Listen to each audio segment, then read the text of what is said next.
আপনারা জানেন যে কোনো মিউজিয়াম করতে গেলে it takes lot of time. আমরা সময়ের বিপরীতে দৌড়াচ্ছি।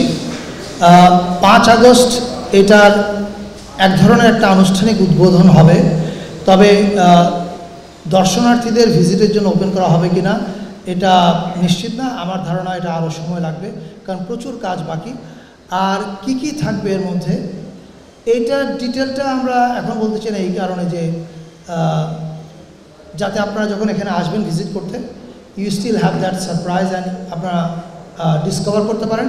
তবে ফিলসফিটা বলতে পারি আমরা, ফিলসফিটা হবে এটা যে আপনি যখন এই জুলাই জাদুঘরে ভিজিট করবেন, তখন আপনি জুলাই এবং কেন জুলাই হলো, 16 বছরে আওয়ামী লীগের দুঃশাসন কী কী হয়েছিল তার দার্লিক প্রমাণ, অডিও ভিজুয়াল প্রমাণ, এবং আপনারা জানেন যে মডার্ন ডে মিউজিয়াম কিন্তু এখন এক্সপিরিয়েন্সিয়াল হয়ে উঠছে। ফলে এটা যেন একটা এক্সপিরিয়েন্সিয়াল মিউজিয়াম হয়ে ওঠে, এটার জন্য আমরা যত রকমের টুল আছে, জাস্ট ফটোগ্রাফ, ডকুমেন্ট এবং অডিও ভিডিও না, এর বাইরেও আরও অনেক টুল আছে যেগুলো আমরা ব্যবহার করছি। এইটার হয়তো আমরা যখন দর্শনার্থীদের জন্য ওপেন করব তখন বলতে পারবো ডিটেল, কিন্তু কাজ চলছে সারাদিন রাত। এটা একটু এখন বলানো মুশকিল এক্সাক্ট টাইমটা, তবে 5 আগস্ট এটা আনুষ্ঠানিক উদ্বোধন হবে, কিন্তু দর্শনার্থীদের জন্য ওপেন করা হবে পরে, সেই টাইমটা আমরা একটু পরে যাব। হ্যাঁ, এটা একটা আমরা আগে বানানো শেষ করি, তারপর এটার একটা আইনি কাঠামো, এটা ট্রাস্টের ভিত্তিতে পরিচালিত হবে না কীভাবে হবে সেটা ঠিক করা হবে। তবে আমি আমার একটা গাট ফিলিংয়ের কথা বলতে চাই।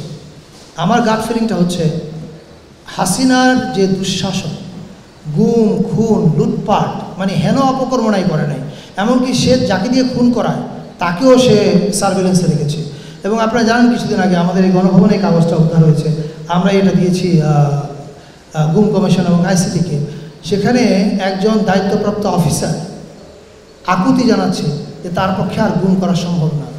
আপনি বুঝতে পারেন যে কী পরিমাণ ট্রমা সে তার বাহিনীকেও দিয়েছে। এই সমস্ত জিনিস এখানে থাকবে। এখন আমি মনে করি বাংলাদেশে এটা ডিসাইডেড যে হাসিনার এই অপকর্ম একদিকে আর সারা বাংলাদেশে আরেকদিকে।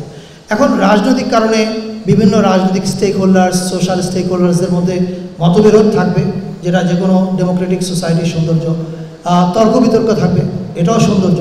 কিন্তু হাসিনা দুঃশাসন এবং এই 16 বছরের দুঃশাসন এবং জুলাই, আমার মনে হয় না এই প্রশ্নে বাংলাদেশের পলিটিক্যাল স্টেক হোল্ডারদের মধ্যে কোনো বিরোধ আছে, এবং তারা পরবর্তীতে আসলেও এখানে কোনো পরিবর্তন হবে কিউরেশনে, এটা আমি বিশ্বাস করি না।